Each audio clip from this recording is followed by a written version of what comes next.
Hello guys, welcome to this tutorial.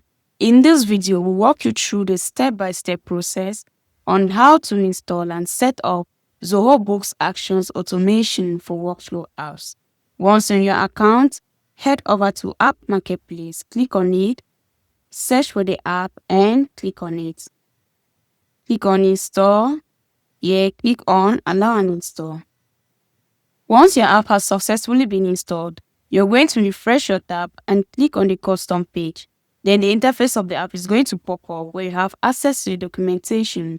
Under the tutorials, you're going to have access to a Smart Queue video that is going to serve as a guideline on how to get the necessary credentials to set up the app. Under the setup, here we notice that our app hasn't yet been connected.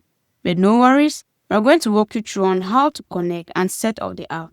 First thing, you're going to copy your redirect URL and head over to your account online.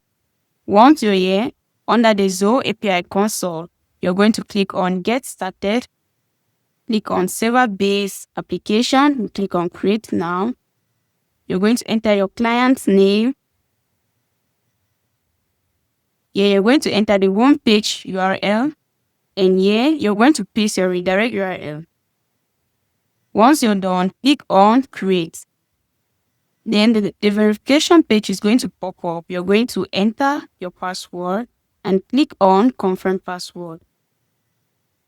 Click again on Create. There we go. Our client ID and client secret has been created. So you're going to copy your client ID, head over back to your account. Once you're here, click on Start Setup. You're going to paste your client ID, head over back to your account online, copy your client secret, go back to your account, and paste your client secret. In here, our data center is required. We'll be heading back to our account to identify our data center. On the URL, our data center is zoho.com. So our data center is com. So we'll go back to our account and enter your data center.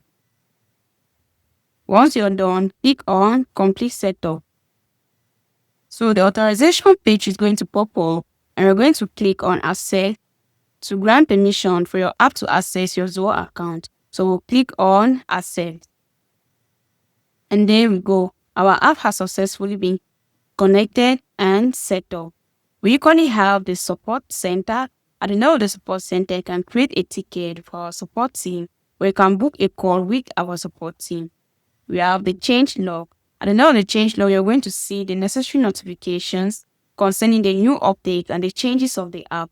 In order for you to receive these notifications, you're going to toggle on the notification button, enter your email, and click on subscribe. And that's it. I hope this tutorial helped you get everything set up. Our support team is here for you to foster our channel.